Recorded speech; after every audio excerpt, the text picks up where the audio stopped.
Okey, selamat datang sekali lagi untuk sesi YouTube belajar menguasai R Programming Language dengan menggunakan bahasa Melayu. Okey.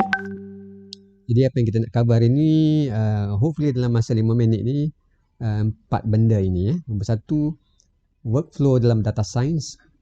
Yang kedua, apa itu package? Okey, apa itu package dalam R? Cara cepat untuk kita run analisa dalam R Studio, okay? Menggunakan Control Enter untuk komputer window dan Command Enter untuk siapa-siapa yang pakai Mac OS. Right, dan cara untuk macam mana kita nak view data dalam R Studio. Apa yang saya akan tunjuk adalah R Studio Cloud. Tak ada masalah sebab R Studio Cloud ni sama je dengan R, okey. Kalau saya buka R, okey, dekat sini R Studio, kita dapat tengok interface yang sama. Kenapa dia hitam kat sini? Sebabnya saya ubah dia supaya lebih mesra dengan mata, okey. Macam mana cara nak ubah? Pergi kepada global options, pergi kepada appearance. Dekat sini kita boleh pilih beberapa editor theme. Jadi saya pilih Vibrant Ink. Okey, Vibrant Ink, jadi nampaklah tulisan yang macam ni, gelap sikit ala-ala programmer lah, lebih kurang. So tak apa, saya tutup dulu ini. Apa yang kita nak tengok adalah dalam R Studio Cloud. Jadi saya harap masih ingat macam mana kita nak guna R Studio Cloud. Pertama, login ke dalam R Studio Cloud. Okey, R Studio .cloud. Okey, alamat dia macam ni, rstudio.cloud. Lepas tu kita akan masuk ke sini dan nanti kita akan klik kepada analisa data dengan R Studio. Okey, lepas tu cari nama kita. Okey. Alright, so apa yang kita nak tengok? 4 benda. Okey, satu, workflow dalam data science. Okey, workflow dalam data science sangat-sangat penting. Jadi saya galakkan untuk pergi ke website R for Data Science. Okay, R for Data Science. Jadi dekat sini Hadley Wickham dengan Garrett Grolman propose workflow untuk data science, di mana start bermula dengan import data. Okay, tarik data dulu. Okay, tarik data, import data. Sama ada data ni daripada thumb drive ke, ataupun daripada hard drive ke, ataupun daripada database ke, ataupun daripada web page ke. Jadi semua itu boleh ditarik. Okay, that's yang powerful dalam menggunakan R. Kalau guna Python pun boleh juga, tapi kita tak fokus on Python sekarang. Okay, kita fokus on R. Lepas tu data tu perlu tidy, dibersihkan. Okay, supaya data tu setiap row itu akan sama dengan observations dan setiap columns itu sama dengan variables. Okay, lepas tu kita akan pusing-pusing di sini, di mana kita akan transform data tu, kita generate new variables, kita recategorize variable, kita mungkin akan buat imputations untuk missing data. Lepas tu kita visualize data tu, kita develop model, lepas tu kita ulang-ulang dekat sini. Bila kita dah happy, kita akan communicate. Communicate ini termasuklah interpret. Itu apa tu? Interpret. Interpret ni bahasa Melayu apa dia? Interpret lah, menjelaskan, menerangkan apa finding kita dapat daripada data analisa tadi, dan kita kena communicate dengan cara yang baik. Macam mana cara kita nak communicate tu? Ada cara-cara tertentu. Nanti kita akan belajar. Okay? So kita datang balik ke R Studio Cloud. Dekat sini saya nak tunjukkan, okay, interface yang kita dapat. Okay.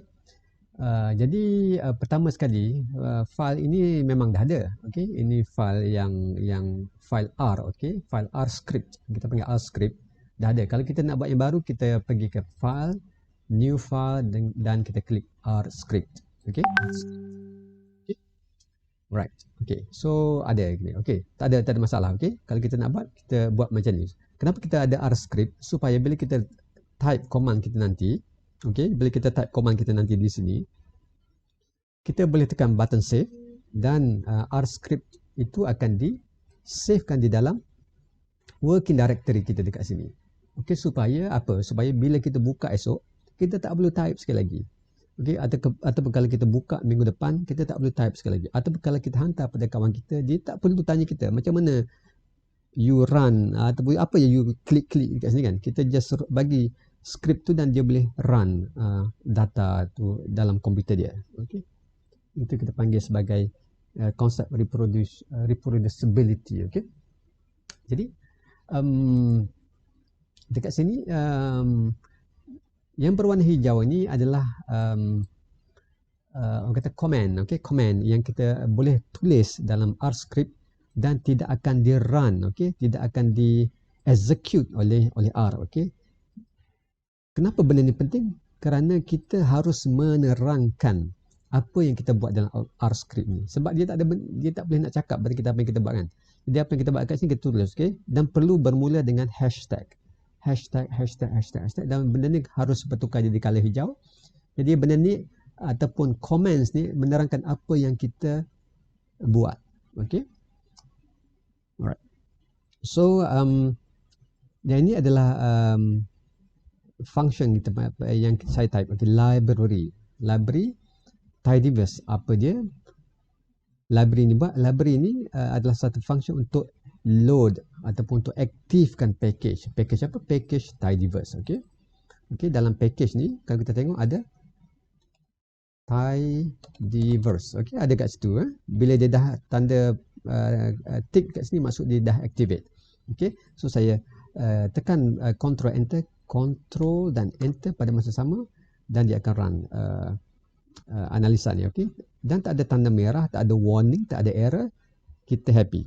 Okay, and then library coronavirus, kita load, kita activatekan package coronavirus, yang mana package ni mengandungi function untuk tarik data COVID-19. Okay. So apa yang kita nak buat? So kita type data coronavirus.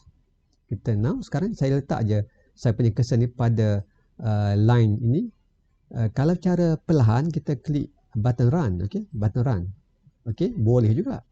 Tapi sekarang saya malas nak menggerakkan mouse ni, jadi saya letak cursor dekat sini. Saya just klik control, tekan bukan klik, tekan pada keyboard, control dengan enter pada masa sama, dan dia akan run. Okay.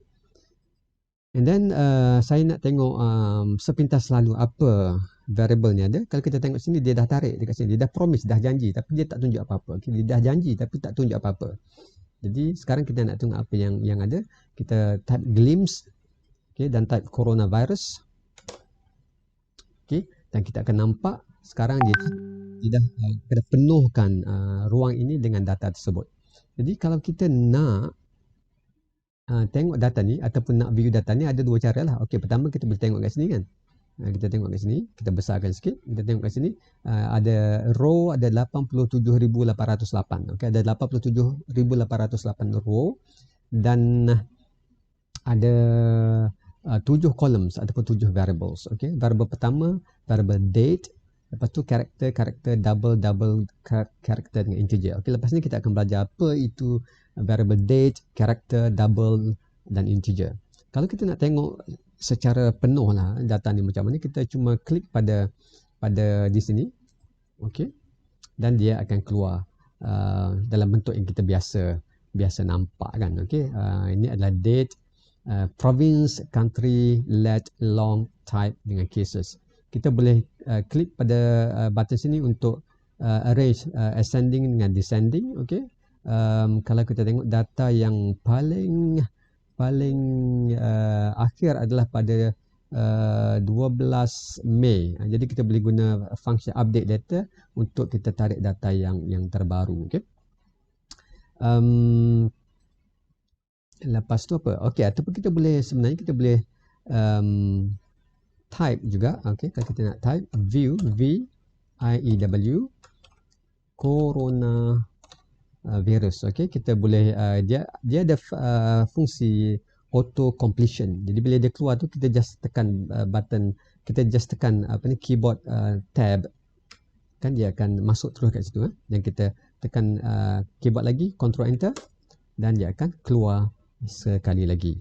Okey, so di sini kita panggil dia ada 4 pane. Okey, yang kita panggil pane kat sini. Satu pane ataupun macam ruang lah, ruang 1, ruang 2, ruang 3 dengan ruang keempat. Di sini untuk kita type semua function-function yang kita nak buat tersebut. Di sini untuk kita tengok kod yang kita dah run, yang di sini kita nak tengok data-data yang kita dah tarik, connection dengan database sebagai contohnya. Di sini untuk kita tengok apa file-file yang ada dalam working directory, plots yang kita akan keluarkan nanti, package-package yang kita ada, dan lain-lain lagi. Okay? So saya rasa sampai situ saja apa yang kita akan buat. Okay, jangan lupa bila kita dah buat, kita save lah. Okay, kita save file R ni, dan sekarang dia akan masuk di sini. Okay, dah masuk di sini. Jadi esok kalau kita buka, kita boleh terus continue daripada file ini, ataupun kita boleh hantar file ini pada rakan-rakan kita, ataupun kita boleh buat banyak lagi. Okay, bayangkan kalau kita tulis dalam 300 line. Jadi bayangkan kalau kita kena klik. Jadi mengambil masa yang banyak. Okay, kalau saya nak cepat, apa yang saya buat, saya boleh katakan saya boleh terus katakanlah runkan kod ini dengan cara dekat run region. Okey, tak nampak, saya besarkan lagi. Code run region, run sebenarnya dekat bawah ni run all. Okey, tak apalah. Okey, tak nampak, jadi kita kecilkan sikit. Okey, run region, run all. Okey, dan dia terus akan run semua apa yang saya buat. Okey, sampai habis, sampai ke bawah ni. Okey, so dalam masa 10 saat saya dah boleh run sebanyak 50 line. Okay, so that's one of the power of flexibility of R, dari segi memudahkan reproducibility, dan yang kedua transparency. Okay, itu saja. Terima kasih. Assalamualaikum.